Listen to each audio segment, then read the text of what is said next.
yang ke-13, yaitu sifat kalam, berkata-kata. Wa yastahilu alaihil bakamu, dan mustahil atas Allah al-bakamu oleh bisu. Wallahu a'lam bishawab. Segini kita bedah. Bapak Ibu, saudara-saudara sekalian yang mulia, sebagaimana dimaklumi oleh kita bersama, mula-mula yang wajib bagi seorang anak manusia itu adalah mengenal Allah Subhanahu wa ta'ala. Cara kita mengenal Allah tuh melalui sifat-sifatnya. Dari sifat-sifat kemahasempurnaan Allah yang tak terhingga jumlahnya, yang wajib kita tahu satu demi satu adalah 20 sifat. Dari 20 itu nomor 13-nya adalah kalam. Apa tuh kalam? Kalam itu adalah sifat Allah. Sifat yang berdiri pada zat Allah, yang kalamnya itu tidak sama dengan kalamnya makhluk. Tidak bersuara, tidak berhuruf, tidak duluan, tidak belakangan. Itulah kalamnya Allah Subhanahu wa ta'ala. Sehingga wajib menurut akal. Akal kita tidak terima. Jadi wajib menurut akal Allah Subhanahu wa ta'ala memiliki sifat kalam, berkata-kata. Tidak diterima oleh akal sehat kita kalau Tuhan itu bisu. Namun kalamnya Allah yang harus difahami oleh kita, ada kalam nafsi, ada kalam hissi, biar mudah. Ini yang harus dipahami oleh kita. Maka ilmu tauhid dalam dunia kampus disebutnya ilmu kalam. Kenapa ilmu kalam disifat ini perdebatan panjang dari kalangan ilmuwan-ilmuwan tentang teologi. Jadi saudara, kalam Allah ada dua. Ada namanya kalam nafsi, kalam Allah yang ada pada zat Allah. Itu kalam nafsi itu tidak ada huruf, tidak ada suara, tidak berhuruf, tidak bersuara. Itu kalam nafsi. Kenapa? Kalau berhuruf bersuara terbatas, sifatnya lemah. Kalau kita mulutnya ngomong A, detik yang sama enggak bisa ngomong B. Bisa enggak? Bisa enggak? Enggak bisa, terbatas. Itu karena berhuruf bersuara. Kalamnya Allah tidak ada huruf, tidak ada suara. Itu namanya disebut kalam nafsi, yakni kalamnya Allah yang ada pada zat Allah. Disebut namanya hakikat syar'iyah aqliyah. Ini namanya disebut kalam nafsi, kalam Allah yang ada pada zat Allah.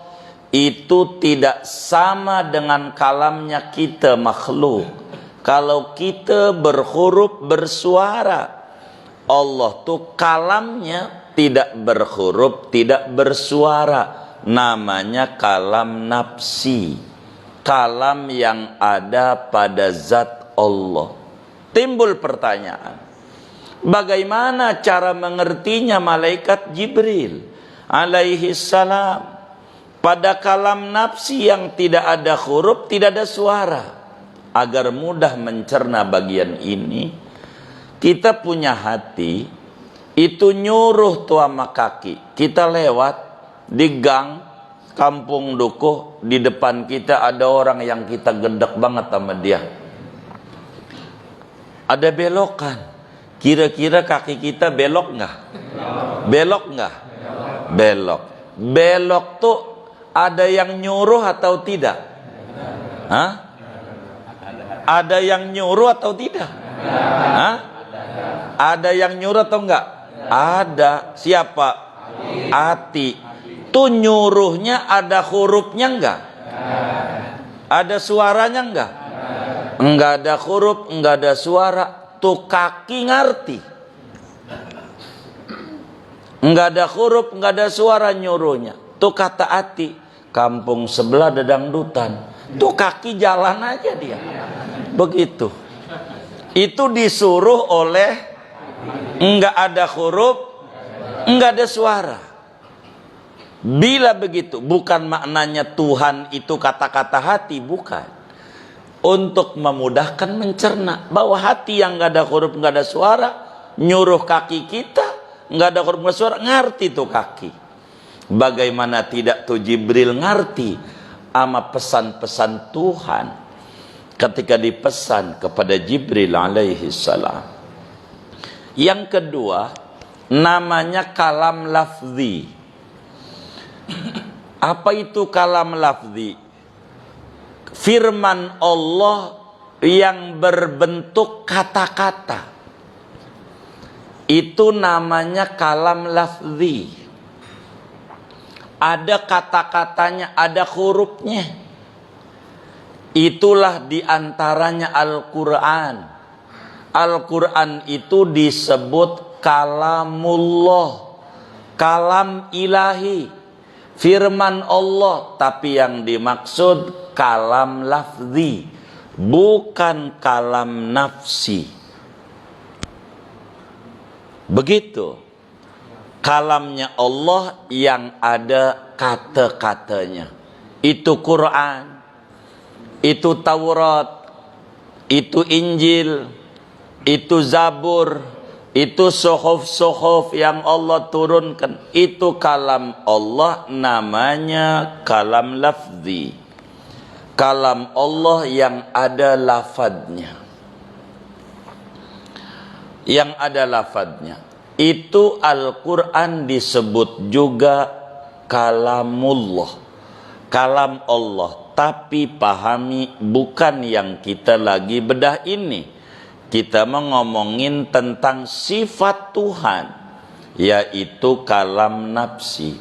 Dalam bahasa lain, ulama menyebut kalam nafsi namanya kalam madlul, kalam yang ada pada zat Allah.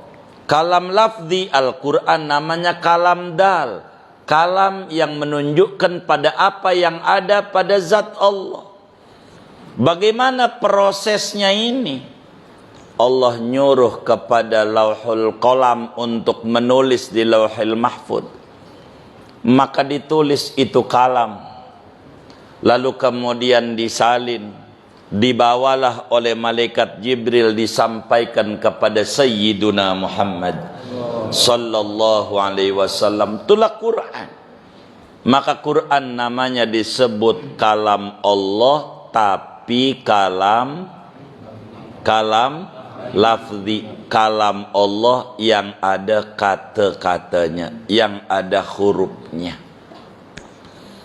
Itulah Al-Quran. Dari mana dalilnya Allah subhanahu wa ta'ala bersifat kalam? Di dalam Al-Quran.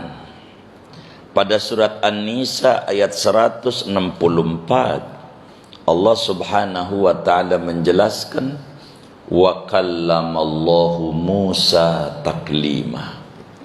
Allah berkata-kata kepada Musa dengan langsung. Allah berkalam kepada Nabi Musa. Dalam juz 3 Al-Quran dijelaskan tilkar rusulu faddalna ba'dahum ala ba'd minhum man kallamallahu wa rafa'a minhum darajat. Di antara rasul itu ada yang diajak berkalam oleh Allah, Nabi Musa. Artinya Allah subhanahu wa ta'ala bersifat kalam. Jadi kalam itu ada dua. Ada kalam nafsi, yakni kalamnya Allah yang ada pada zat Allah. Itu yakini tidak ada huruf, tidak ada suara. Kedua ada namanya kalam lafzi, kalam Allah yang ada hurufnya. Al-Quran yang diturunkan kepada Nabi Muhammad, itu kalam Allah, namanya kalam lafzi. Taurat yang diturunkan kepada Nabi Musa, itu juga kalam Allah, kalam lafzi.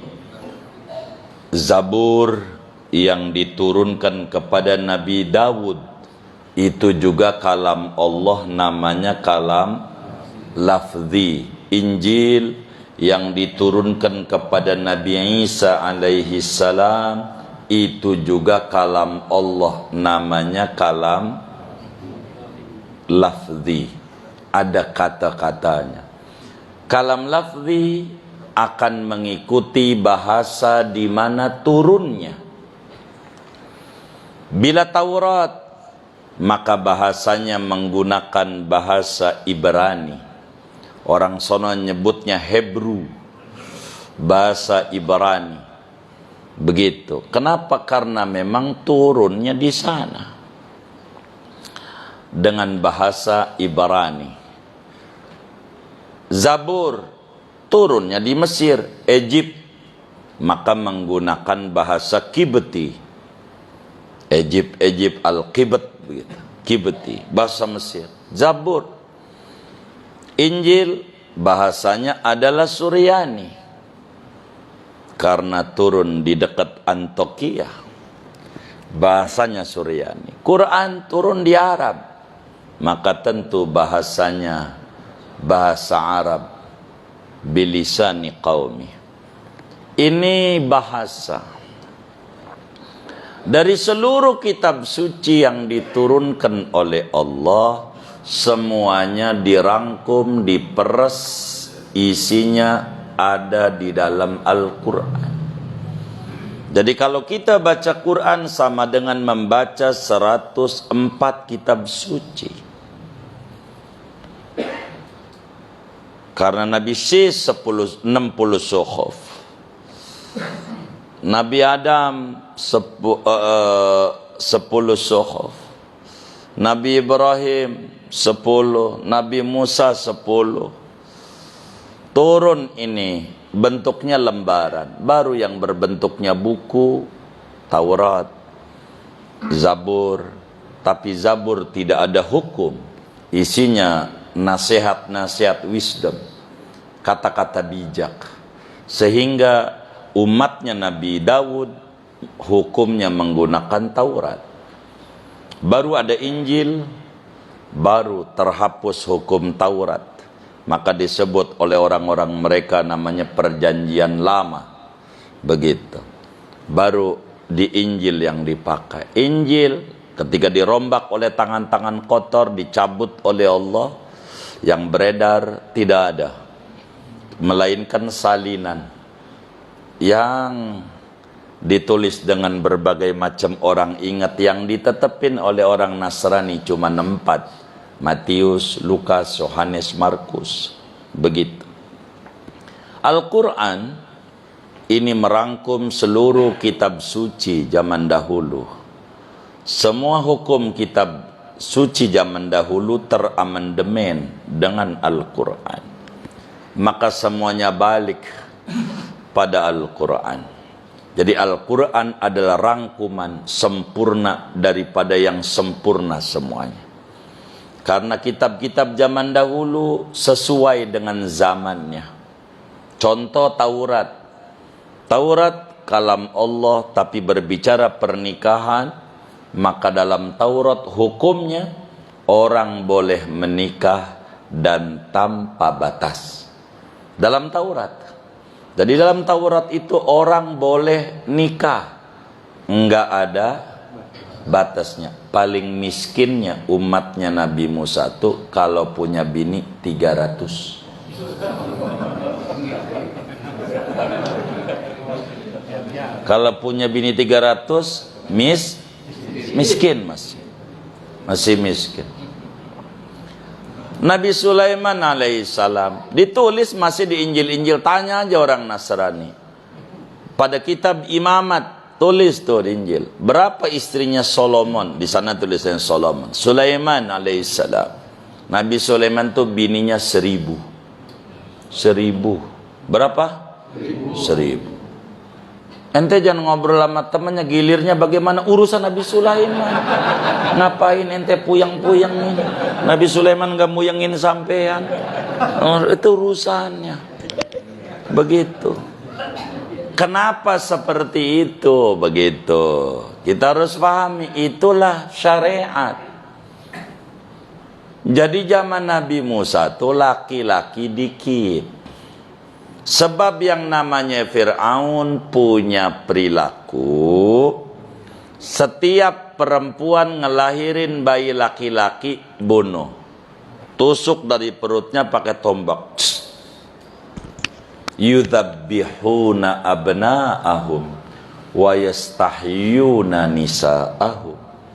Mereka bunuh bayi laki-laki, mereka biarkan hidup bayi perempuan. Maka dalam satu hari 12.000 bayi mati. Enggak ada 12.000. Maka Nabi Musa alaihissalam ibunya paham, ini kalau anak nih lahir laki-laki bakal dibunuh, dikanyutin tuh, dibuang di sungai Nil. Lagi bayinya pakai papirus, daun yang buat kertas-kertas pertama, kuat, bahan dasar kertas, papirus, buang. Maka Nabi Musa diambil oleh keluarga Fir'aun. Fir'aun itu bukan nama orang, nama gelar raja di Mesir. Kalau kita orang presiden bukan nama orang. Presiden kita namanya Prabowo, panggilannya presiden, begitu. Fir'aun itu gelar raja di Mesir. Nama aslinya Fir'aun itu Walid bin Mus'ab. Nama aslinya Fir'aun itu raja diktator. Nabi Musa itu Fir'aun ke-22, Ramses 22. Itu begitu. Masih ada jasadnya di Museum Nasional Mesir. Kalau mau ziarah, begitu. Ada masih.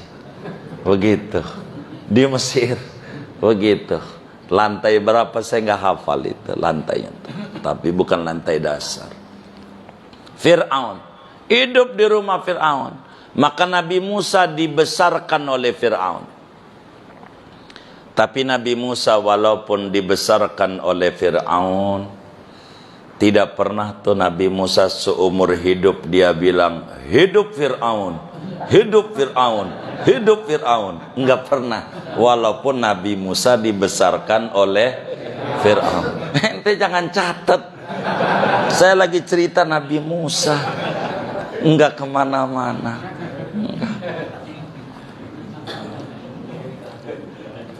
Itu begitu. Nabi Musa diturunkan kepada beliau kitab suci namanya Taurat.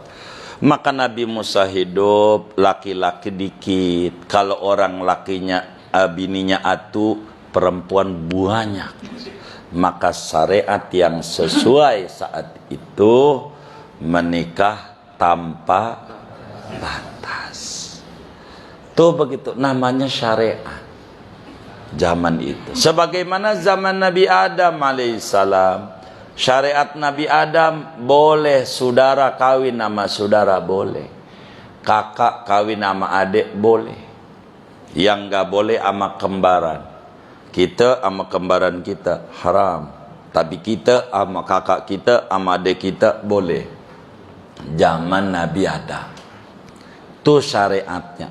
Kenapa cocok di zamannya? Sebab yang punya kakak waktu itu sedunia Nabi Adam doang. Mau nyari besan kemana? Begitu. Ini namanya syariat, saudara. Syariat itu begitu. Syariat. Maka Nabi Isa alaihissalam syariatnya enggak menikah. Kalau enggak kuat, atu aja. Itu syariat Nabi Isa. Makanya para pastor tidak nikah. Begitu. Itu syariatnya. Kalau enggak kuat, bolehlah. Tapi satu aja. Namanya disebut di negeri sana PP 10. Pas itu. Baik. Itu begitu. Kenapa tuh begitu? Perempuan banyak dibunuh. Karena Siti Maryam alaihassalam, asal perempuan suci, ibadah, bunuh. Takut ngelahirin anak yang gak ada bapaknya. Begitu, bunuh. Jadi perempuan dikit. Jadi syariat itu sesuai. Tapi kalau Al-Quran syariatnya abadi, cocok untuk semua zaman. Begitu. Jadi di tengah-tengah. Kalau Nabi Isa nggak menikah, kalau nggak menikah juga jangan juga sampean. Begitu, masa golok dicuci dipakai kagak. Guru jangan dicatat ini, mau jangan. Jangan. Begitu. Itu kitab suci. Jadi Al-Quran adalah kalam kalam lafzi. Sehingga untuk menyimpulkan secara sederhana dulu, seorang mukmin yang yakin seyakin-yakinnya bahwa Allah Subhanahu wa ta'ala memiliki sifat namanya sifat kalam, dan Allah kalamnya ada namanya kalam lafzi, maka siogianya muslim yang percaya dengan sifat kalamnya Allah, dia mau membaca-baca kalam Allah, membaca-baca Al-Quran. Al-Quran adalah kalam Allah, kalau dibaca paling tinggi nilainya. Kata Nabi, sebagaimana Al-Imam Al-Muttaqi Al-Hindi riwayatkan dalam kitabnya Kanzul Ummal, dari Sayyidina Anas bin Malik radhiyallahu an, kata beliau, qala Rasulullah sallallahu alaihi wasallam, afdalu ibadati ummati qiraatul Qur'an. Ibadah umatku yang paling tinggi adalah baca Quran. Bahkan murid Imam Syafi'i, namanya Imam Ahmad bin Hanbal, di antara karomah Imam Ahmad, Allah anugerahi bisa ngimpi ketemu Allah. Tuh saking hebat beningnya. Kalau ngimpi ketemu Nabi udah sering. Ngimpi ketemu Allah. Kalau kita mau nggak kemari-mari ngimpi ketemu Nabi, nggak usah. Orang tua juga jarang. Tiap malam ngimpinya gondorwo, mulu gondorwo. Kagak jelas. Agak jelas. Begitu. Ngigonya aja Ronaldo ngigonya. Ini nonton bola kayaknya. Begitu. Saudara, Imam Ahmad dianugerahi ngimpi ketemu Allah. Bukan sekali, 99 kali. Imam Ghazali tulis di dalam Ihya Ulumuddin pada bagian ini. Kata Imam Ahmad, bila Allah anugerahi saya ngimpi sekali lagi, jadi genap 100. saya pengen nanya sama Allah. Begitu. Maka Allah dengan Rahman Rahimnya dianugerahi Ahmad ngimpi sekali lagi. Jadi pas 100. Yang ke 100 Imam Ahmad nanya, ya Rab, ma afdalu ibadati ummati Muhammad. Ibadah apa yang paling tinggi dikerjakan oleh umatnya Nabi Muhammad? Kata Allah, qiraatu kalami, baca Quran. Imam Ahmad nanya, bifahmin am bi ghairi fahmin, kudu tahu artinya apa kagak? Allah jawab, bifahmin am bi ghairi fahmin, mau tahu mau kagak artinya, baca Quran ganjarannya besar, ibadah paling tinggi. Maka kata Nabi dalam hadis Tirmidzi, iqra'ul Quran fa innahu ya'ti yaumal qiyamah syafi'an li ashabi. Ayo pada baca-baca Quran. Baca Quran. Sebab Quran bakal menjadi pembela, pemberi syafaat pada yaumul hisab bagi yang tukang bacanya. Maka Quran harus kita geluti, harus kita baca, sebab ini kalam Allah yang kita bisa nikmati. Ini Al-Quran harus kita baca. Jangan nggak kita baca. Al-Quran ada 30 juz. Al-Quran ada 114 surat. Al-Quran ayatnya ada 6.666 ayat, di mana ayat yang bercerita janji-janji Allah dan ancamannya ada 2.000 ayat. Ayat yang berbicara janji-janji baik Allah dan ancaman-ancaman Allah berjumlah 2.000 ayat. 2.000 ayat. Ayat yang berisi tentang ganjaran dan siksaan ada 1.000 ayat. Udah berapa ribu tuh? Berapa? 3.000 ayat.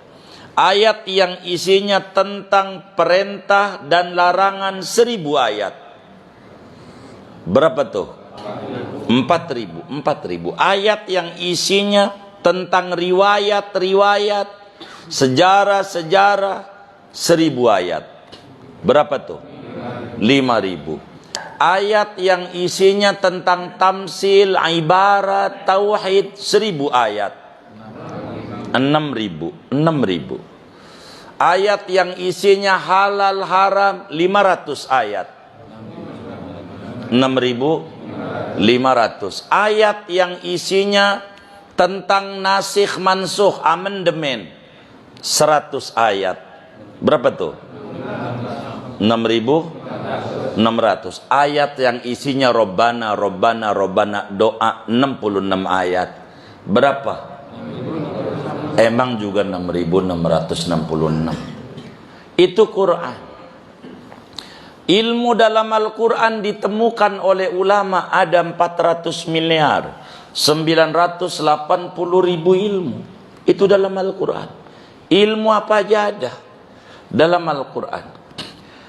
Yang terpanjangnya ayat berbicara manajemen keuangan. Ini paling panjang, hampir 1 halaman. Ya ayyuhalladzina amanu idza tadayantum bidainin ila ajalin faktubuh. Ini manajemen keuangan. Kenapa paling panjang? Paling tidak mampunya orang untuk memanage keuangan. Ampe nyalahin BI lah orang tuh. Ini payah ini BI ini. Uang ini kayaknya nggak dikasih formalin waktu dibuatnya. Tandanya kagak awet nih duit, begitu. Itu nyalahin BI aja yang kayak begitu. Manajemen keuangan yang lemah muslim dan administrasi keuangan kurang pandai berbicara keuangan. Jadi itulah akibatnya jebol tuh muslim. Padahal nikmat mau banyak. Ini ayat terpanjangnya. Maka muslim harus pandai memanage keuangan. Kalau manage keuangan cukup, hidup itu enggak puyeng. Kita dari lahir enggak bawa duit, itu manusiawi. Lahir enggak bawa baju, itu manusiawi. Tapi kalau sekarang masih susah juga, itu bukan salah takdir. Itu kita kurang pandai memanage keuangan. Baru ada uang lebih dikit aja, ke puncak yuk, puncak. Padahal baru juga dikit lebihnya duitnya, udah main puncak aja. Begitu. Udah begitu perilakunya kurang rapi. Ditanya mau ngapain ke puncak? Cari suasana dingin. Kan bagus. Bagus enggak? Bagus, suasana dingin. Tapi anehnya dia bawa jaket sama sweater, kan miring. Dikata waras rada-rada, dikata rada-rada waras. Ngapain be bawa jaket dingin? Lu kalau pengen panas Tanjung Priuk. Bener nggak? Bener nggak? Lah mau ngapain ke puncak bawa sweater? Saya tawain, lu miring lu begitu. Mau ngapain? Kan emang juga puncak mah dingin. Begitu. Ada orang nanya sama pulang haji, gimana cuaca di Arab? Dari zaman Ki Benen, panas. Arab. Pakai ditanya. Begitu. Biasa itu mah. Nggak usah ditanya. Puncak bawa sweater, bawa jaket. Udah begitu hotelnya nggak ada tombol merahnya, adanya biru, marah-marah. Ini nggak ada merahnya. Lu mau ngapain? Katanya cari dingin. Gua takut sakit. Ono orang Bogor dari dulu dari situ nggak sakit. Ente miring. Begitu. Ada tuh orang kampung Duku yang kayak begitu tuh? Nggak ada, alhamdulillah. Coba itu, saudara.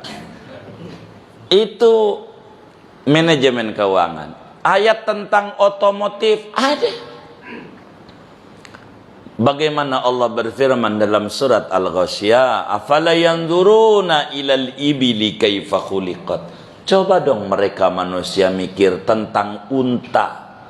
Unta bagaimana dicipta.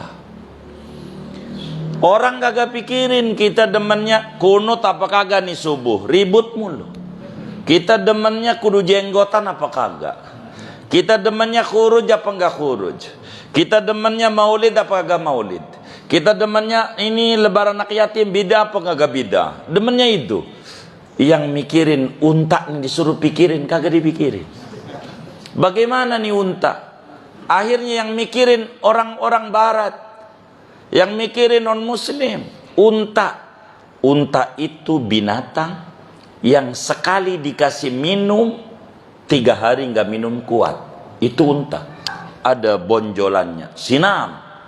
Itu penampung air. Kali minum 3 hari nggak minum. Suruh pikirin tuh muslim nggak mau. Demennya ribut mulu. Muslim antara satu dan yang lainnya ribut mulu. Yang mikirin Jepang, oh ini Quran nyuruh ini. Maka Jepang bikin mobil namanya Kijang. Kijang sekali minum 3 hari, kalau udah full dari SPBU nggak minum-minum. Itu ayat otomotif. Begitu. Korea bikin kuda. Begitu. Bikin. Itu otomotif. Muslim nggak mau mikir begini. Sampai administrasi perkantoran, SAP namanya, sarjana administrasi perkantoran, administrasi publik. Itu begitu. Bagaimana diatur, bagaimana bikin surat menyurat rapi. Belum lagi hukum sholat segala macam. Itu lengkap Al-Quran. Cuman muslim kurang mau baca. Amma Al-Quran kurang mau. Quran. Untung Allah tuh baik banget.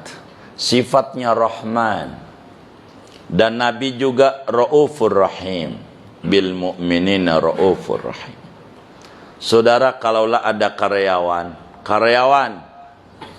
Ama bos, kerjain ini, suruh ngerjain. Suruh kerjain, lalu enggak diturutin. Malah ngerjainnya yang lain. Kata bos, angkat ini pot. Kita nggak angkat pot, ngangkatnya ember. Kira-kira kalau kita bosnya ngadepin karyawan begitu, karyawan begini, diapain kudunya? Yang model begini nih, diapain? Nah, diapain? Kenapa dipecat? Enggak nurut. Ini mata Allah cipta untuk lihat Quran, salah satunya. Coba kita perhatiin. Mata kita antara lihat Quran sama lihat TV, kira-kira banyak mana? Ini yang jujur nih, mumpung di masjid ini. Kira-kira Quran apa TV? Tuh, untung Allah baik. Kalau Allah kayak kita udah dikasih buta. Allah kan enggak. Masih melek kali hambaku mau lihat-lihat Al-Quran. Begitu. Padahal ini mata buat lihat Quran. Ngelihatnya doang ganjaran. Ini Quran. Kita lihat doang tuh. Begini doang, enggak dibaca. Begitu gitu. Lihat doang. Ganjaran gede. Enggak baca. Ngelihatnya doang. Wa nadzaruka ila kitabillah ibadah. Anda memandang Quran ibadah. Lihat doang. Ganjaran gede. Ngelihat doang. Apalagi kalau baca. Lihat doang, ganjaran besar. Ngelihat doang. Sampai ada orang waktu dia ngelihat Quran nangis. Dia ambil mantu. Ini cakep, dikawinin sama anak perempuannya. Kawinin suruh baca, dia bilang kagak bisa. Ngapa lu nangis? Karena nggak bisa baca. Dari kiri apa kanan? Dipikir paham. Nangis tuh, nggak bisa baca. Dari kiri apa kanan? Lihatnya doang dapat apalagi baca. Yang lihat dapat ganjaran tuh memandang ulama, memandang orang tua, memandang guru, memandang Quran, memandang Ka'bah. Itu Ka'bah lihat doang dapat ganjaran. Lihat doang. Quran lihat doang dapat ganjaran. Maka muslim yang yakin, hakul yakin Allah subhanahu wa ta'ala bersifat kalam, dia demen membaca-baca Quran. Kalau ngomongin Quran, kelasnya pencinta Quran ada 3. Yang pertama namanya tingkat dasar. Tingkat dasar, yaitu orang yang baca Quran sehari semalam sejuz. 1 juz, habis zuhur 2 lembar, habis asar 2 lembar, habis maghrib 2 lembar, isya 2 lembar, subuh 2 lembar, sejuz. Ini tingkat dasar. Tanggal 1 juz 1, tanggal 15 juz 15, tanggal 25 juz 25, tanggal 30 selamatan hatam Qurannya. Kalau Quran hatam, 60.000 malaikat mengamini siapa yang doa saat Quran dihatamkan. Jadi sebulan hatam. Itu tingkat dasar.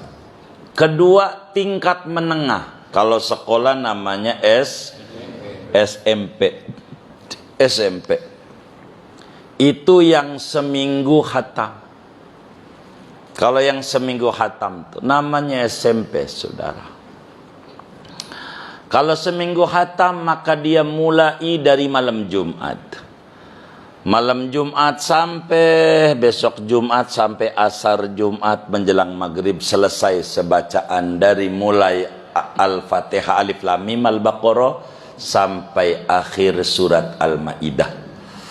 Itu bacaan Jumat yang dibaca oleh para sahabat Nabi. Dari mulai Alif Lam Mim Al-Baqarah sampai akhir surat Al-Maidah. Sabtu, malam Sabtu mulainya, jam 00-nya malam Sabtu, yaitu dari surat Al-An'am sampai akhir surat Taubah, sampai laqad ja'akum rasulun min anfusikum azizun 'alaihi ma anittum harisun 'alaikum bil mu'minina raufur rahim fa in tawallaw faqul hasbiyallahu la ilaha illahu 'alaihi tawakkaltu wa rabbul arsyil 'azim. Itu selesai sebelum adzan maghrib malam Minggu, jadi hari Sabtu. Minggu mulai surat Yunus sampai akhir surat Maryam, itu dari malam Minggu akhir surat Yunus, awal surat Yunus sampai akhir surat Maryam. Senin mulai surat Toha tuh Senin sampai surat Qasas, dari Toha sampai Qasas itu Senin. Selasa dari Al-Ankabut sampai akhir surat Shad, Selasa. Rebo dari surat Zumar sampai akhir surat Ar-Rahman, Rebo. Malam Kamis mulai Al-Waqi'ah, maghrib Kamis sampai besok Kamis sore surat An-Nas. Malam Jumat begitu lagi. Namanya Dalailul Quran. Ada Dalailul Khairat, ada Dalailul Quran. Itu begitu. Itu namanya tingkat SMP. Tingkat SMA 3 hari khatam. 1 hari 10 juz. 2 hari 10 juz. 3 hari ketiga 10 juz. 3 hari khatam. Itu begitu. Maka kalau kita nih yang hadir di Darul Mukminin, kira-kira tingkatannya SMA, SMP apa SD ya? Nih yang jujur nih, yang jujur. Pak Ud. Hah? Oh Pak Ud.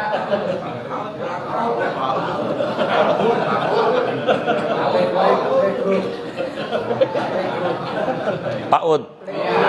Oh iya, playgroup.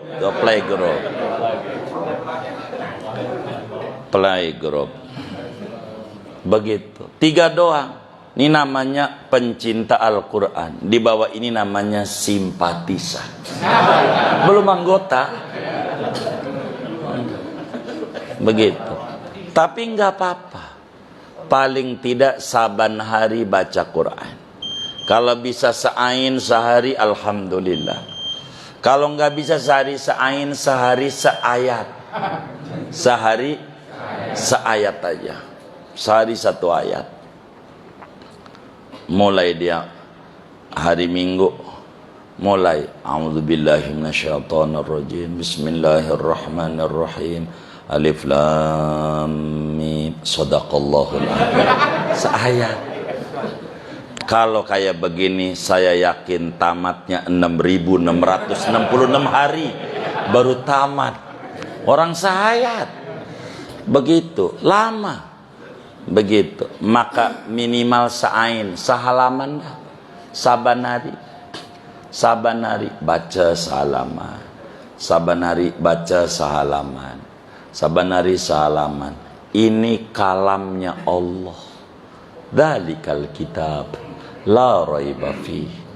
Ini Alkitab yang gak ada ragu barang dikit di dalamnya. Ada semuanya. Mau ilmu IPA ada. Semua fisika ada, semuanya. Bakal disinggung dengan Al-Quran. Begitu. Orang tuh. Jadi kenapa orang hidupnya puyeng? Masalahnya salah pola hidup.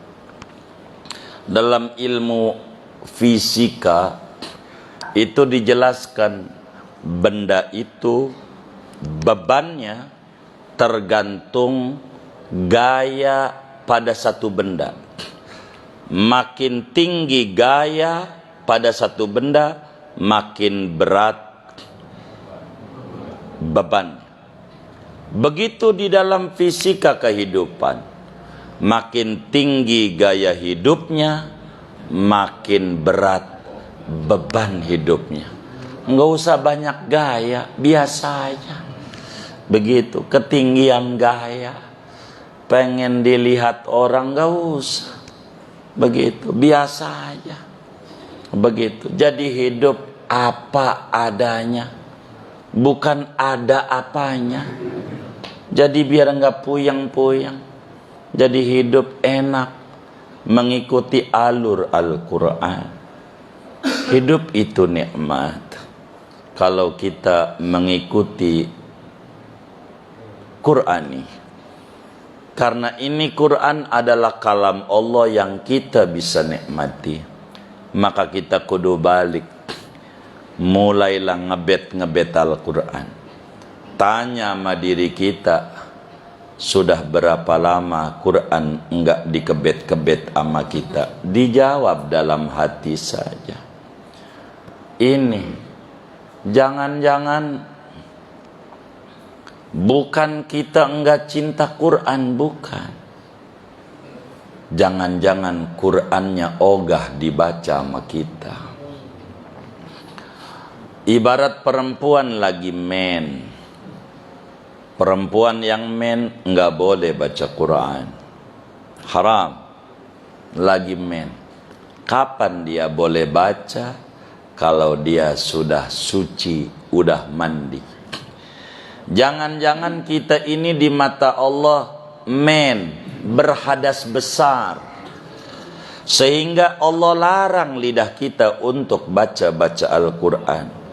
Enggak mau firmannya dibaca oleh kita. Maka kalau mau kita kudu mandi dulu dengan air taubat. Tanpa mandi dengan air taubat, sulit dapetin izin firmannya dibaca oleh kita. Maka bukan jangan-jangan bukan gak cinta Quran, Qurannya ogah didekati oleh kita. Maka kita harus renungi, pelan-pelan baca Quran, pelan-pelan baca Al-Quran. Saya nggak bisa baca Al-Quran. Kalau nggak bisa, lihat saja. Kalau kulhu bisa, baca Al-Ikhlas jadi. Udah, itu juga bagian dari Quran. Yang penting sabanari kudu baca Quran, sebab Quran kalam Allah, kalam lafzi yang bisa kita nikmati. Mudah-mudahan Allah berikan kita taufik dan hidayah sehingga kita gemar baca-baca Quran. Keluarga kita gemar baca Al-Quran. Anak keturunan kita gemar baca Al-Quran. Lingkungan kita gemar dengan Al-Quran. Masyarakat kita gemar dengan Al-Quran. Sehingga kita punya lingkungan yang Qurani. Amin ya Rabbal Alamin. Segini ngaji kita. Ada yang ditanya mungkin dari materi ini atau di luarnya, sebelum doa dipersilahkan. Selesai sama pertanyaan.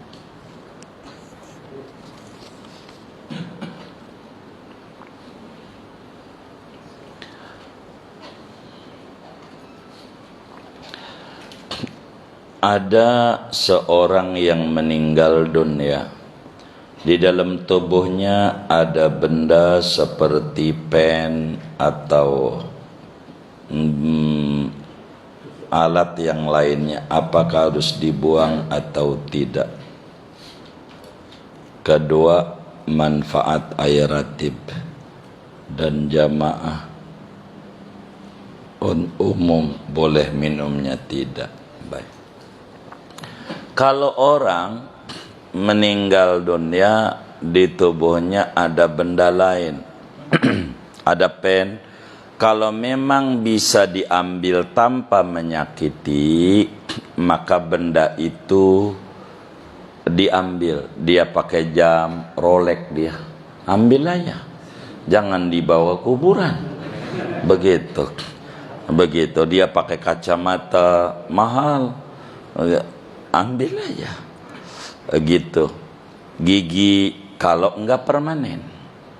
Tapi kalau barang itu permanen, Seperti kan gigi juga ada yang permanen. Begitu, ada yang permanen, ada yang cuman tempelan. Kalau tempelan cabut. Kalau permanen, kalau dicabut harus, mohon maaf, kayak macam pakai tang dan seterusnya, bakal nyakiti, haram. Biarkan itu. Disuruh cabut itu karena benda itu mengandung unsur uang. Artinya masih bisa dimanfaatkan, ambil aja. Begitu maksudnya.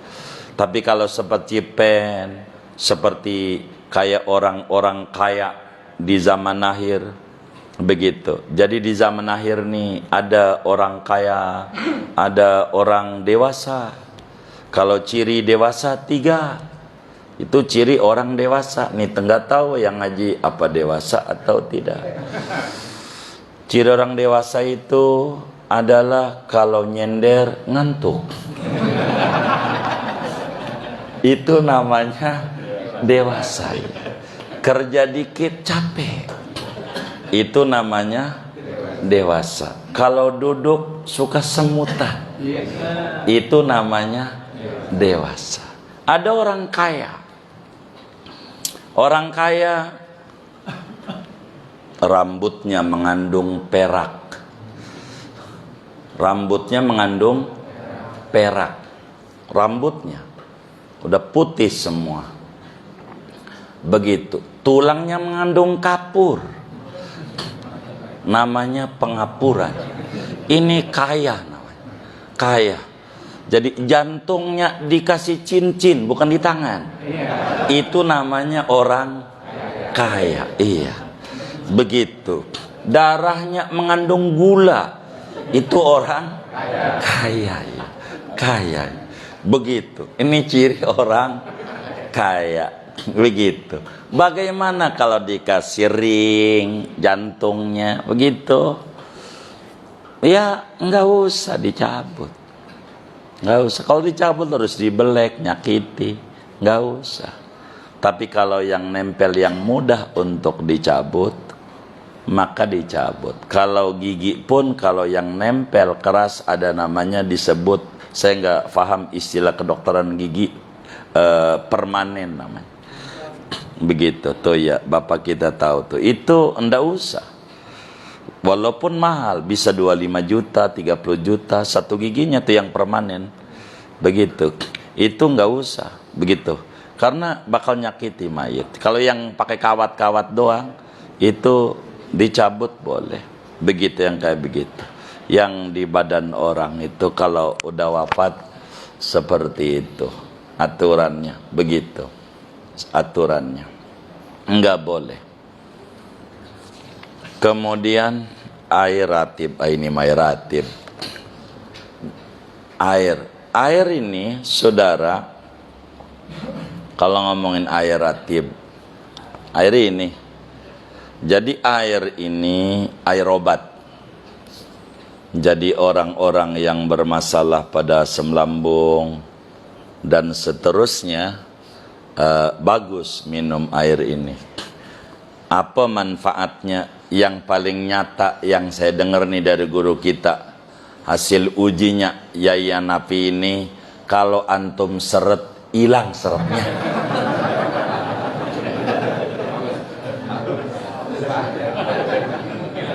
Tuh begitu. Begitu.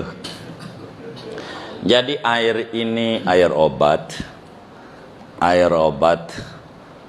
Dan air ini tidak dijual. Tidak boleh dijual. Karena air ini realnya air infak. Jadi kami itu dari dulu bangun pondok tuh, udah belum ya? Oh belum. Iya.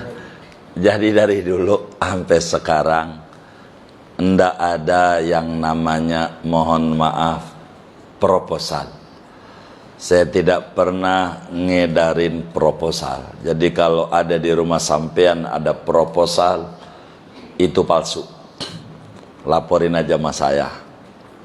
Dari dulu sampai ini hari nggak ada proposal. Termasuk nggak pernah mendatangi rumah-rumah jamaah yang miskin, yang kaya, yang miskin, enggak.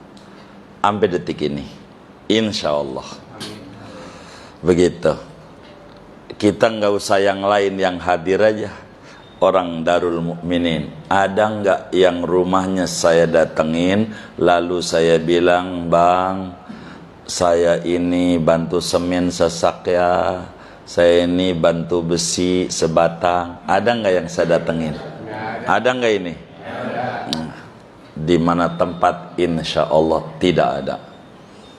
Dan itu pesan daripada Hadratus saya Muallim Syafi'i Adami. Jadi saya ndak bakalan, nggak ada. Tapi kalau minta gigi 2000 lewat ngedarin begini, iya. Saya minta cuman seperak, karena itu air ini tidak dijual.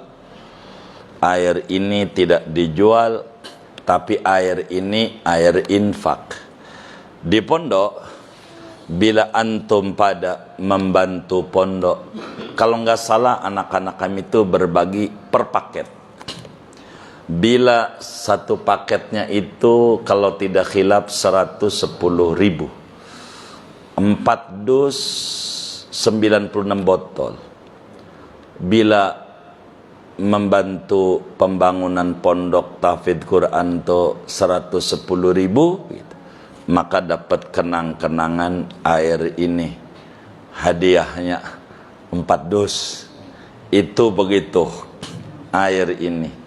Jadi air ini tidak didagang, tapi infak. Kalau dagang rugi.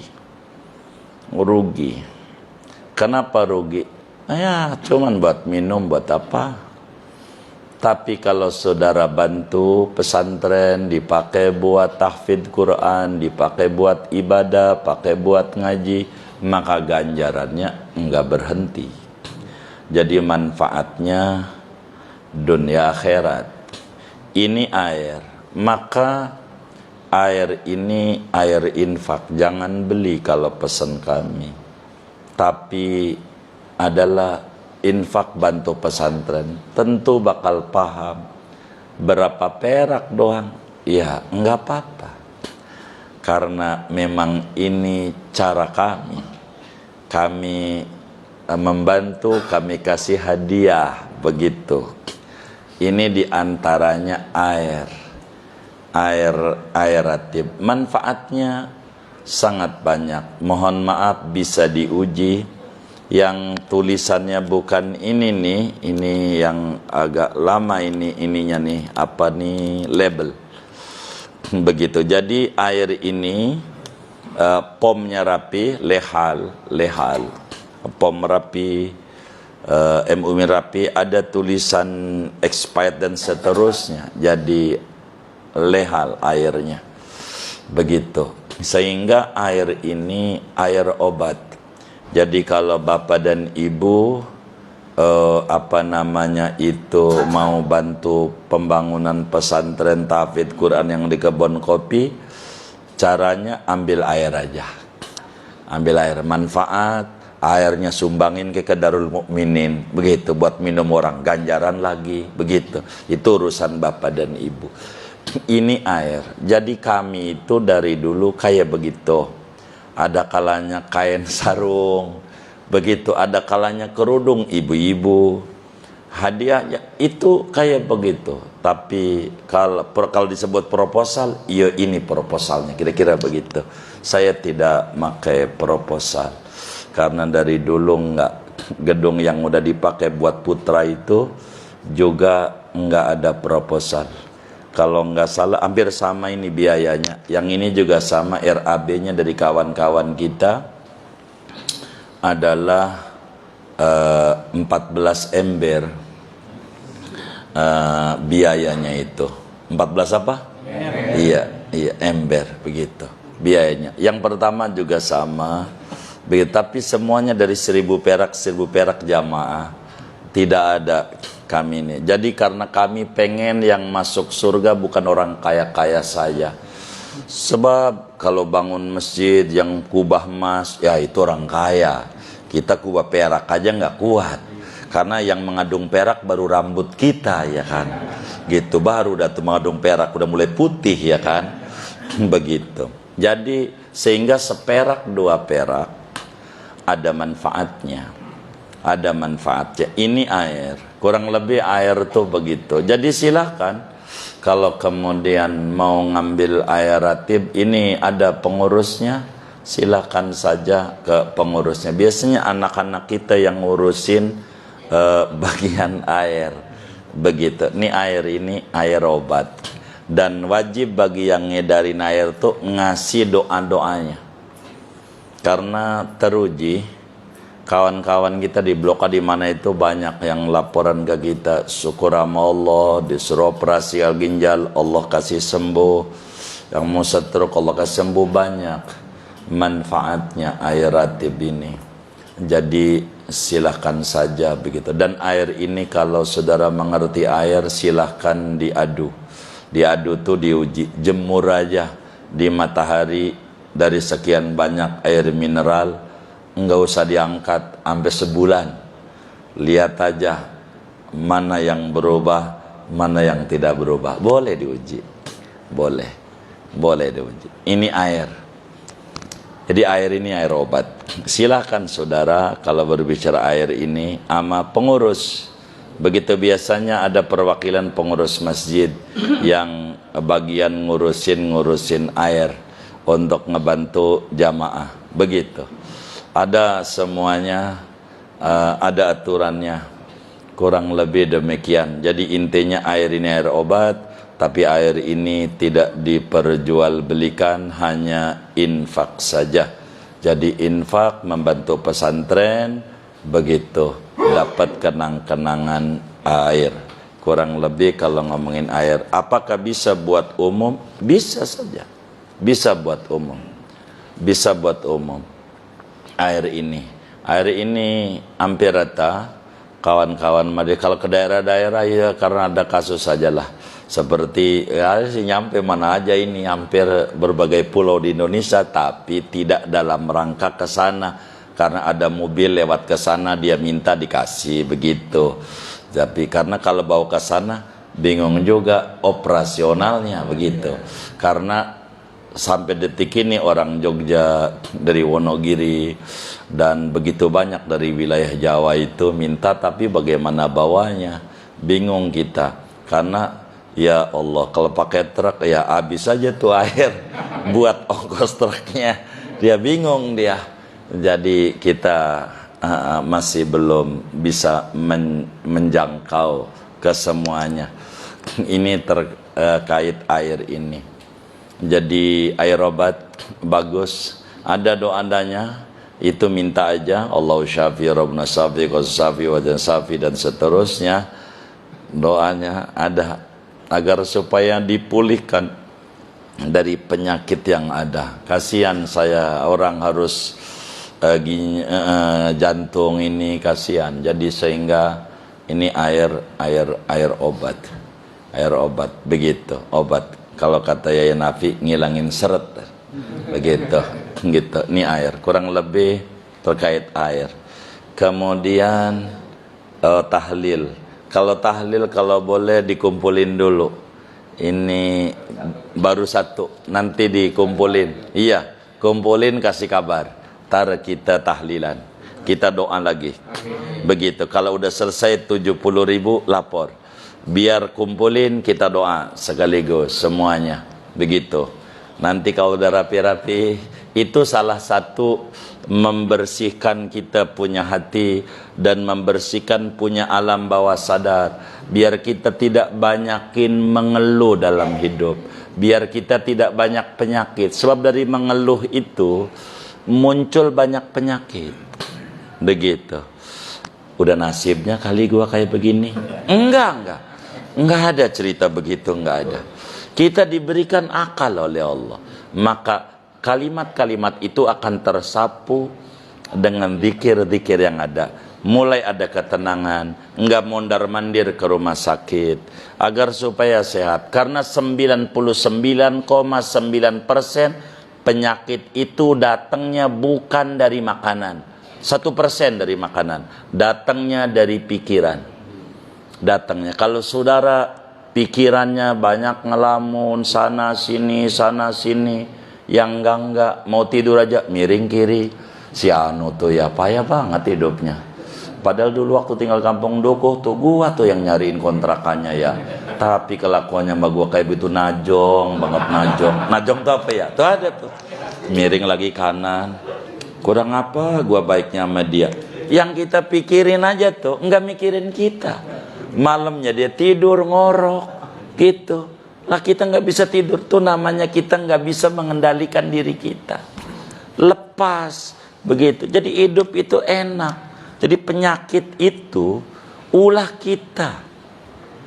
Semuanya ulah kita. Jadi maka kita ini pola pikir ini yang harus didandani. Kalau pola pikir kita sehat, semuanya akan jadi mudah. Saya ambil contoh begini. Orang tua kita dulu nggak ada yang mengatakan mengeluh, udah nasibnya gua begini, enggak.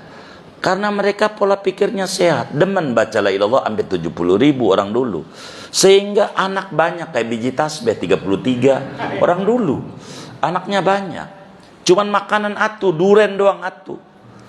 Nggak kemudian ini bagaimana? Nggak pakai bagaimana? Duren atu bagaimana biar cukup anak banyak? Begitulah pola pikir yang sehat. Enggak, dasar gua udah nasibnya susah ini duren atu nih mana kebagi. Enggak. Apa yang saya harus lakukan untuk supaya cukup buat anak saya yang banyak ini? Otaknya mulai muter, alam bawah sadarnya. Otaknya menyuruh si alam bawah sadar kepada otak. Kata otak, tambahin air. Namanya kinca. Begitu kata otak. Maka tuh duren dikasih air. Apa namanya orang kampung Dukuh namanya? Oh kinca. Oh iya, gitu kasih. Maka alam bawah sadar nyuruh lagi, jangan nasi putih biasa, ketan. Kalau ketan sedikit aja kenyang. Maka anak yang 33 duren atu, itu atu-atu tahagnya aja udah gede banget, tahagnya. Itu masih lebih tetangga kebagian. Orang yang alam bawah sadarnya sehat nggak mengeluh. Anak banyak begitu. Apalagi dulu kampung Dukuh ada kebawahannya, kan banjir dulunya ya. Begitu, yang kayak begitu. Banjir begitu. Tapi enggak mengeluh, biasa aja. Ngapa kita udah modern? Kalau ditanya aja udah keren, tinggal di mana? Pondok Indah, tapi ngeluh mulu. Ada nggak yang kayak begitu tuh? Enggak ada, alhamdulillah. Ini penyakit jujur datangnya dari keluhan. Buang itu keluhan. Apa yang saya harus bisa lakukan pada zaman seperti ini? Ketika Anda melihat dolar naik, plastik naik, segala naik, apa yang harus saya lakukan? Itu alam bawah sadar. Maka otak bakal nyuruh, tingkatin juga sholawatmu sama Nabi. Yang tadinya 1.000, 5.000. Dolar naik, naikin juga zikirmu. Begitu. Bukan itu dolar naik, dia dolar naik mulu, dia tiduran aja. Ini nggak bener yang kayak begini nih. Nggak bener. Ini yang timbul penyakit penyakit banyak penyakit. Maka kita jangan kayak begitu, jangan. Maka saudara, kita harus dandani kita punya rohani dengan baca la ilaha illallah 70.000 kali. Insya Allah kalau lihat dari wajah-wajahnya udah mulai ceria-ceria ini. Begitu. Mudah-mudahan Allah kasih kesuburan. Ini aja ngaji kita baca Fatihah. Mudah-mudahan Allah Subhanahu wa taala berikan kita ilmu yang manfaat, rezeki halal yang barokah, kesehatan yang sempurna, usaha yang lancar. Allah wafatkan kita dalam keadaan husnul khotimah. Amin. Al-Fatihah.